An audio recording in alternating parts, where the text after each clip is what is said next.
Hello, love, and welcome to your reading. Um, I I actually just did a little day smoking, which I tend to get really even more psychic when I've been smoking. So I was like, who would appreciate a good stoned reading? I was like, X, definitely. So anyway, um, yeah, I've set up my space. I've smudged.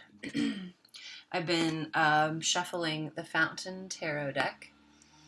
I really love this. Okay, I'll have to show you what the inside says here. Can you read that? You are the voice and the breath of universes. I love this deck. Super artsy, really beautiful images, a lot of geometric shapes. There's a lot of emotion in this deck, so it's been pretty easy for me to read. But anyway, it is, I believe, your very first reading with me, so welcome. I call this intuitive tarot because I don't actually spend a lot of time studying the cards themselves. I do a lot more of trusting my intuition and asking for help from spirit and guides and all of that. So, with all that being said, I do like to give a disclaimer that, or an encouragement, I guess, for you to take what resonates and leave behind what doesn't.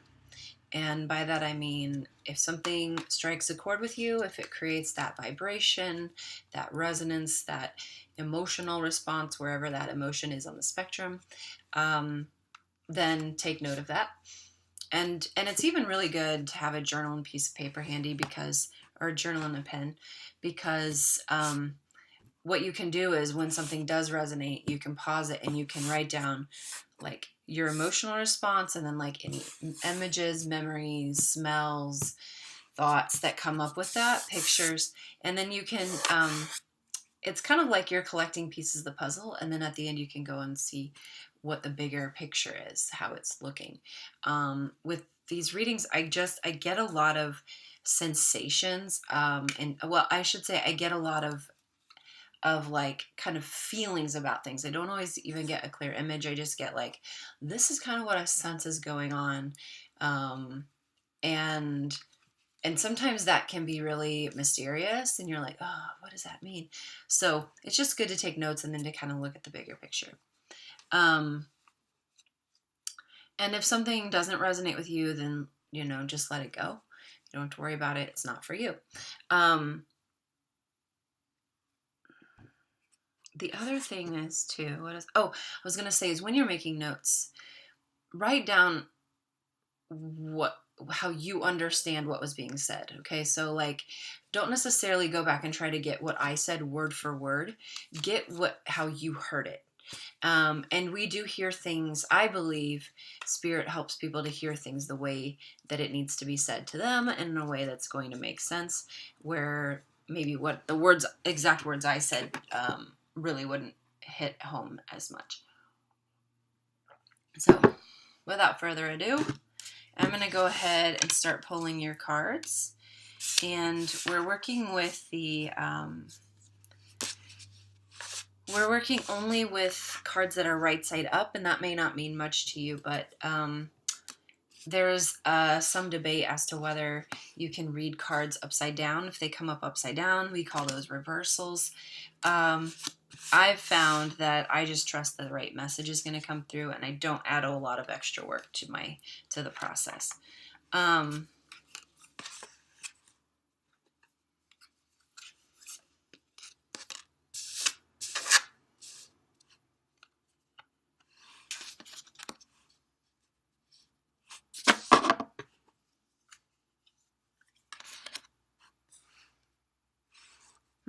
Okay.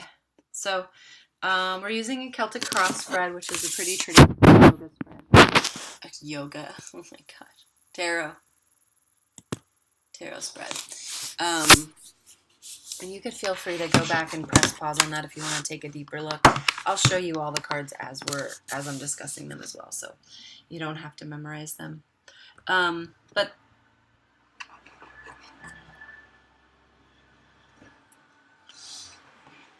So there's some interesting things going on here. Um, there are cards here that are parallel to me. There are three cards, and um, these represent you in the near recent past, present, and near future. And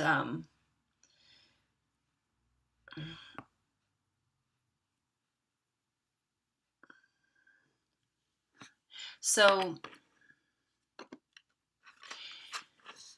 okay, we'll start with the present. Sorry, there were like paths and I was just following them. Okay, present, you've got Justice. And this is a major arcana card. So, big difference between major and minor arcana. Um, the major, they all have just like you generally a Roman numeral and then a name. And so we have in that the Justice or Strength or the Empress, the Hierophant, all those. Um, the minor arcana, they're divvied up by suits. So we have wands, swords, cups, and pentacles, and they each have a like connection, whether it be earth, fire, earth, wind, that kind of thing.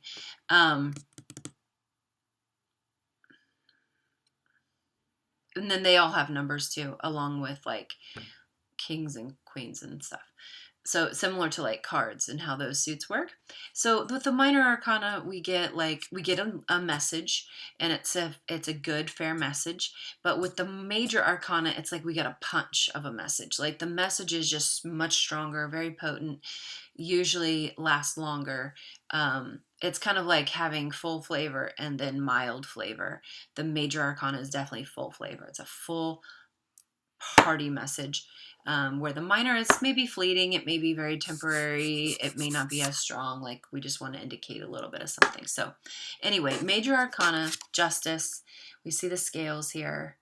I love that it's a feminine character back there. I do think Justice is very feminine, like the concern for being balanced is feminine. That's like a feminine responsibility, not responsibility, but sensibility.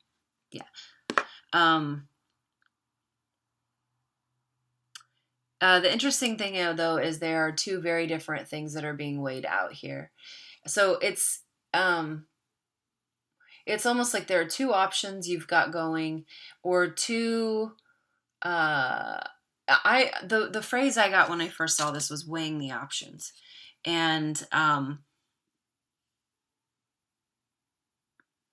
you're looking to see they're kind of always equaling out in terms of desirability um and potential, and you're just kind of waiting to see which one is going to outweigh the other. Um and there's almost like a sense of calm, like I'm not in a rush, I'm just going to let this. I know it eventually one or the other things will weigh out, and I'm content with waiting for that. Recent past, we have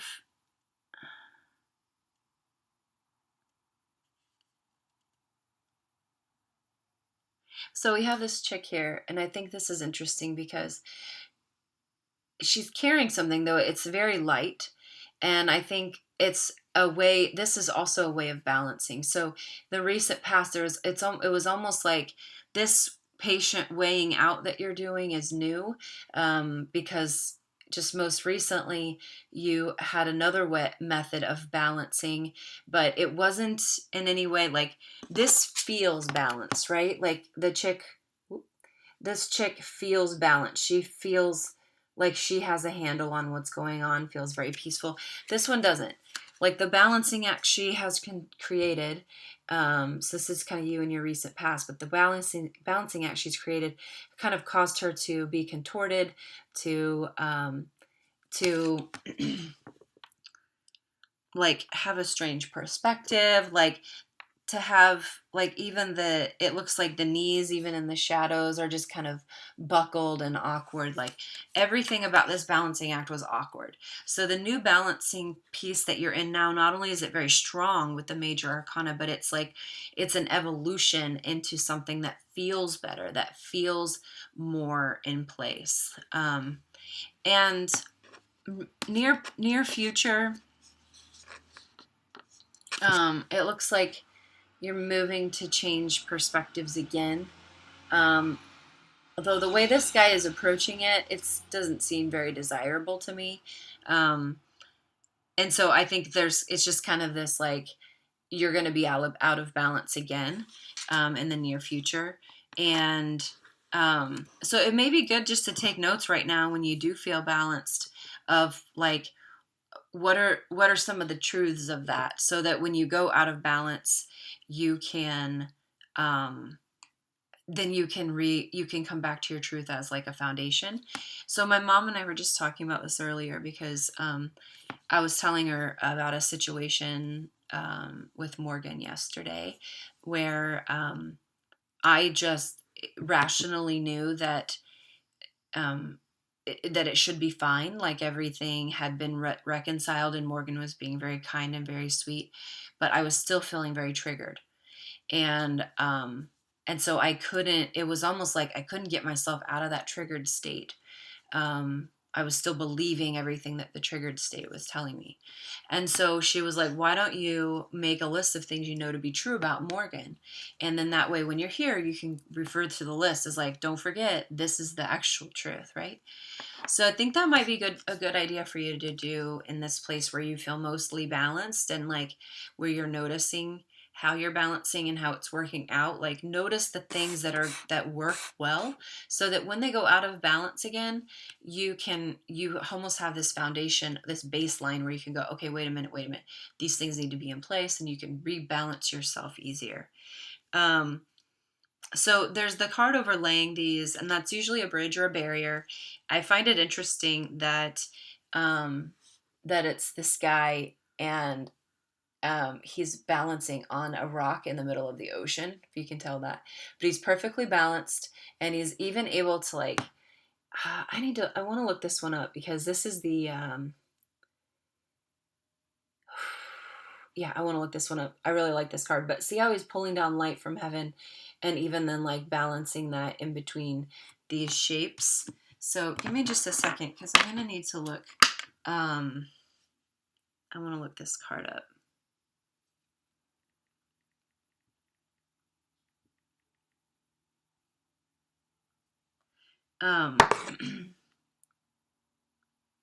So these cards here that I showed you that were like all of the balancing challenges and whatnot, they're all very warm, like orange and yellow colors. And what I love about this guy is the complete opposite. He's super cool. They're all cool colors in here.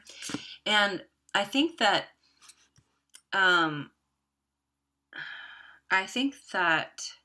what's important to remember is that or what's coming through to me is that oh man, where is this guy? Sorry, I have things coming at me and I'm trying to look this up. It's crazy.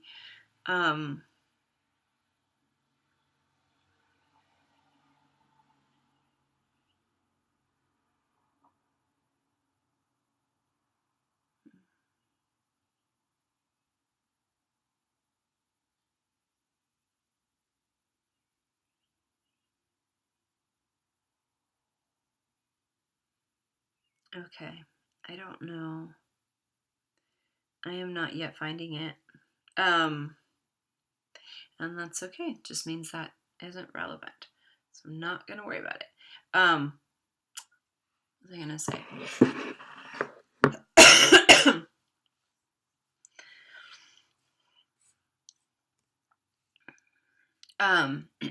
So it's almost like this side is very fiery. It's very hot. It's very warm to the touch. And I think in order to if you really want to help smooth the process a little bit, it's going to be important to add some cooling factors to your life. And cooling factors Okay, if we think about what heat does, heat mobilizes. Heat creates, like, when we heat up molecules, heat creates that kinetic energy, right, where they're all bumping around and blah blah blah.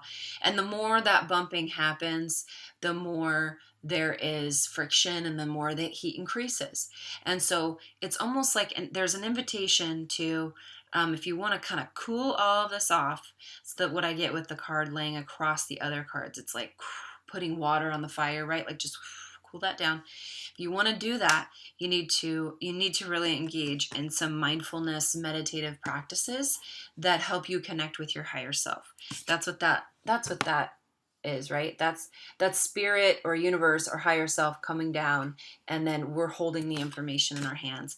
And so giving yourself some space to meditate, it's going to remove you from the chaos of your environment, and we're going to come to that here in a minute. It's going to remove you from that, and it's going to give you wisdom from your higher self. It's going to give you downloads, if you will. That's what a lot of, like, that's a word that's used a lot by metaphysical people, is like, we get these downloads where information and wisdom comes down into our being from our higher selves and guides and higher powers. So I know that one of your main questions was relationships, and I think, and the reason I'm mentioning that is because I want to bring this all back around to, if you want that information of what to look like, really that space, that time away is going to give you more of an insight about who you're looking for, who you are, like how all the pieces fit together. It's going to bring people to mind, or it's going to gently and subtly shape your perspective of things. I don't know if you've ever read If the Buddha Dated. That is a tremendous guide. It's a very easy read, but it's got really good challenges and things to think about. I know one of the things that struck me, I read it actually, like, in the winter of 2017. So, oh gosh, has it been that long ago? How does time fly so quickly? Yeah, it was like in November, December 2017. It is so good. It is so powerful. One of the things she talks about is really being clear about what you want. And she's like, I don't care, unless tall is a deal breaker for you. Like, don't worry about, like, tall, short, like, physical characteristics necessarily, unless, again, that's something that's really important to you. Like, I just really, beards trigger me. I really don't want beards. Like, I don't want anybody with a beard, or like that kind of thing. But really to identify, like, what is it in the person that you want, and really make a list so that you can focus on that. I think this time and this space away is going to give you a really good perception of that. Let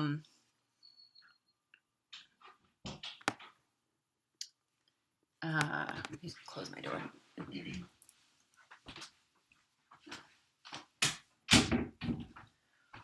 Sorry, I thought my door was closed.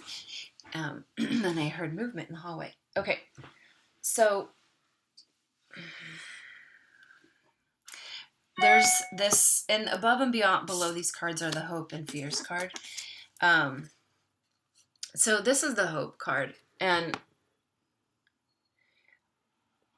there's really a sense with this of, oh, and I should note that the reason I don't know what all the cards are is that my friend gave these to me, and she trimmed them. So she trimmed off, the name is down here, she trimmed it off, but they're beautiful. She lined them, can't really see it like this. She lined them in this blue marker. Anyway, I think they're my favorite cards. I had two favorite decks, but anyway, there's this tremendous sense of, like, being reborn, and I think there's a hope that, and I think it's even, actually, I think it's a deep knowledge that you have, that you think is just a hope, but it's actually a deep knowing, is that the relationship that's coming for you is going to feel like a sense of rebirth for you, where you'll be such a different version of yourself than you have in past serious relationships, that when you come into the situation, you're going to start to really recognize how much you've grown, how much the work you've done has paid off. So that's going to feel like kind of a re-emerging, like, ooh, who is this new person? And I can attest to that. I feel that way often with Morgan, where uh, when I don't get triggered by something I used to, and I'm like, oh, who is this new person that's healed and moved through that? And so it's kind of the hope. The fear is, and we got the magician here. The fear is that you won't have what it takes. The magician is our guy, our reminder that we do have all the tools we need necessary. I think with this being in your fear category, it's that you fear you don't have all the tools, that even in all the work you've done, you don't have all the tools you need to be in a successful relationship. And so just remember that may really resonate with you, but it's a fear. Okay, I want to put a proper label on that is not a truth. So when sometimes we resonate with something that's being said and we think, oh, that must be true. You're resonating with it because the fear in you is hearing its voice being like spoken, and so it's responding, but it is a fear. And it may be really helpful to create some mantras that, and these are just statements of fact that are more focused on the positive and the possible, instead of like the negative and the impossible. So, you know, uh, it can be something like, the work I've done has been fruitful and helpful to me. Or even spending some time looking back and seeing like, oh, I've come through this, and this, and reminding yourself like, I have come through, like I have moved through these spaces. I no longer dwell there. Although that's a the no longer thing is a negative. You could maybe say, I dwell in a peaceful, like calm relationship, even if that's not true yet. I think it's important to be able to put that out into the universe and say, this is actually what I want to create, and I'm already going to inhabit it before I see it in actuality. I'm just going to go ahead and say it already exists, and I'm going to begin to inhabit that. So your approach to all of this is the Ace of Swords, and so the Ace is very much a sense of beginning. There is a sense that you're in the beginning of something new. That you're approaching it, that you want to approach it. And Swords is very much like communication. And I think that's where you are, is maybe it's like you're learning to communicate in a new way, in a new style. And there's an integrity component of that, where you want to be aligned with who you are, and you want to be very clear about that with the people around you, whether you're dating them or you're just learning to set new boundaries within community. Here's the environment that you're in is 2, 3, 4, 5 is the Five of Wands. And I tell you, the ones I do know, I'll tell you what they are, because sometimes it's nice to go back and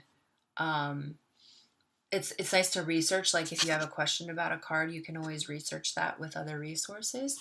One of those resources is an Australian woman named, her website is Biddy Tarot, Biddy Tarot. And that's a good one that's a good site to take a look at, because she has a section where she says learn tarot, and you can go in and compare. Usually what I say is skim it. The description's usually pretty, well, there's a lot of stuff in there.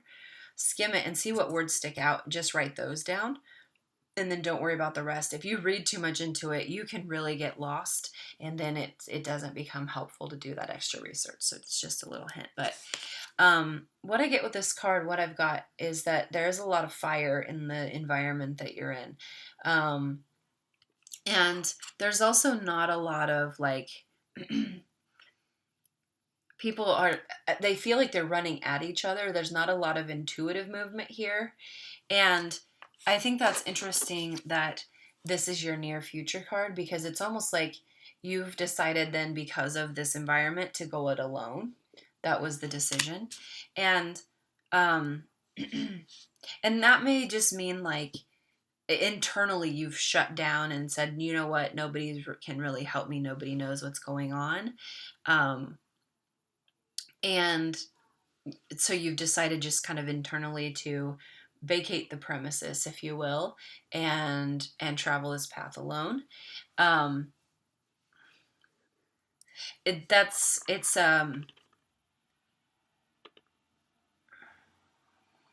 That's part of the rebalancing that needs to happen, um because that may have served you well in the past, isolating and doing the lone wolf thing, but it's not going to get you forward to the places that you want to be going, the places that you really know you're destined for, and that seem like home for you. The thing is, you can't move into them yet because you need to learn interdependence within, and it doesn't have to be everyone. Here's the thing: in I grew up in the Christian church, where there was literally people who said, I'm in church with you, and so I get to hold you accountable.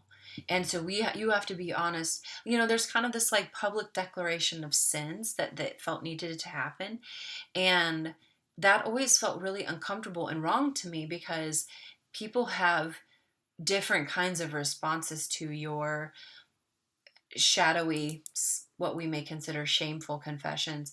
And the people who love you will reinforce that you are still loved. But the people who don't know how to love well, or they're dealing with their own shadow, will reinforce the feeling of isolation and shame. So I don't mean that you need to do that. Community needs to be like, well, I have all these people over to my house every week, and so I have to be like transparent with 25 people. Like, that is not what I mean. Or interdependent with all of them, right? What I really mean is like, is really define who your inner circle is, and that can be just 2 to 3 people. It doesn't have to be big, but people that you trust, that have your back, and start to lean into them. Start to let them in on stuff you felt you had to keep secret, things you're bearing alone. Start letting them in on, like, hey, I have an idea for how to move forward in this area of my life, but I'd like some feedback, or I'd like some additional suggestions, just like, and you can give them like the boundary of what you're looking for from them, but allow yourself to just kind of begin to lean on them. And then what you'll find is they lean on you a little bit, and you lean on them a little bit. And that's what we call like interdependence. You think about like soldiers, in Vietnam. I remember seeing, I think it was in Forrest Gump, where the soldiers, they during the night would lean against each other. They'd sit up against each other, and that way, like, even that enough pressure of them slumping into each other was enough to keep them both upright, and they were able to sleep. And so they were still battle ready, and they were, like, in a sense, watching each other's backs, like keeping each other's backs, but they were also able to rest, like fully rest, where they wouldn't be able to do that alone. So interdependence is a good thing. And if in your current environment, like, it feels like chaotic, and like that heat, like tension, right? Then that's probably not the environment that you want to be practicing that in.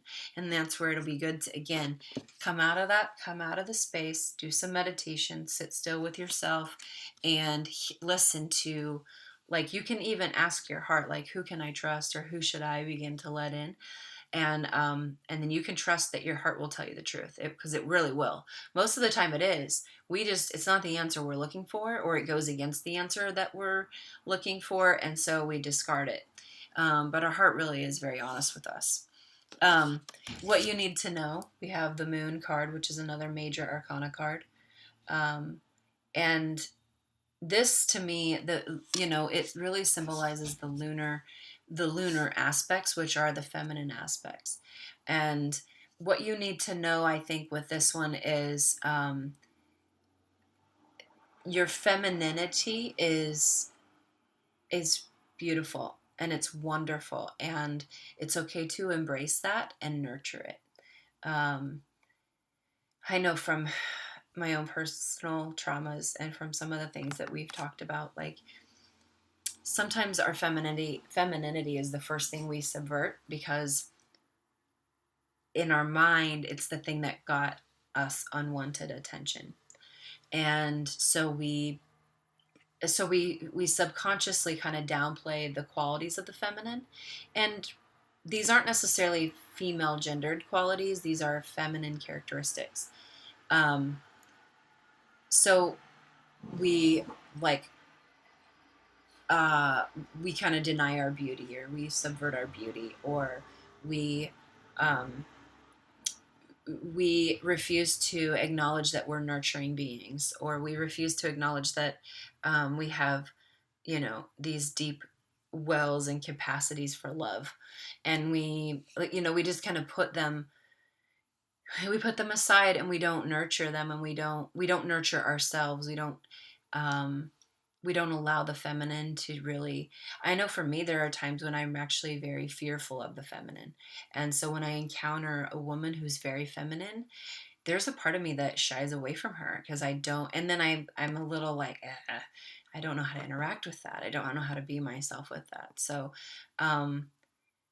nurture your feminine, acknowledge her. If you really want some good insight into the feminine versus the masculine traits, Women Who Run with the Wolves that's like my workbook for anyone. And a lot of women do struggle with the feminine.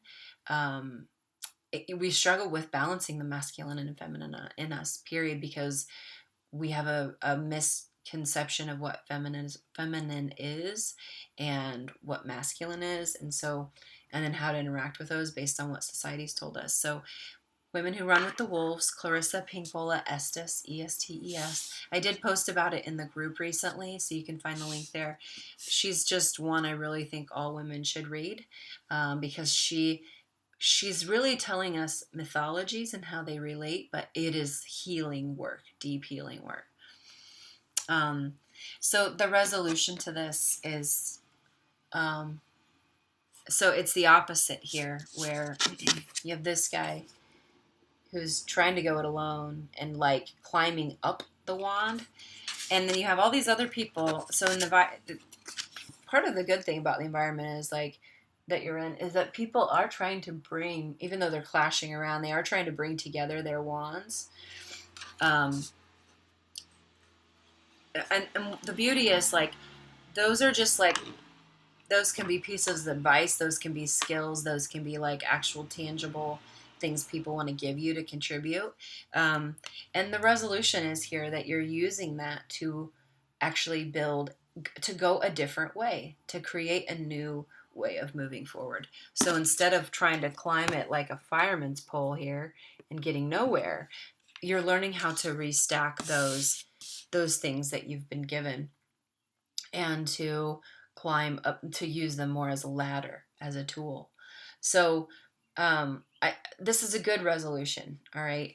I want you to know that really what this spread is saying is, if you can keep your fear in check and recognize it for what it is, if you can be cognizant of your environment and lean more interdependently into the people that you trust that are around you, begin to really heal the feminine and empower her, you're going to be just fine, because you're going to naturally doing those things, even though they may feel unrelated, you're going to naturally then begin to change how you move forward, how you go about building what it is you want to be building. Um, yeah. So this is hopeful. I hope this is hopeful for you. We're at about time. I'm actually at the end too of what I feel needs to be shared this go round. So I hope this was helpful to you. If and I'm always love referrals. So I do offer a $5 credit toward your next reading if you refer someone who books a session with me, and that will definitely apply to you. So keep that in mind. And if you have any questions or concerns, please feel free to let me know. I do usually tell people that um, I'm just the conduit. So usually, if it's a pretty detailed question, I may not be able to answer, and I may turn you away to take that answer into your meditation prayer space. Um, so just know I'm not trying to like brush you off. Um, I don't often even really remember my readings for people. And so sometimes people reference something really specific, and I'm like, yeah, refresh me. What did I even say? Um, and that to me is always a positive that if this isn't coming from me, this isn't something that is it's truly for your benefit, and that's why I do it. So anyway, darling, thank you for letting me share with you. Many, many blessings to you on your journey. And let me know if there's any other way I can support you. Namaste.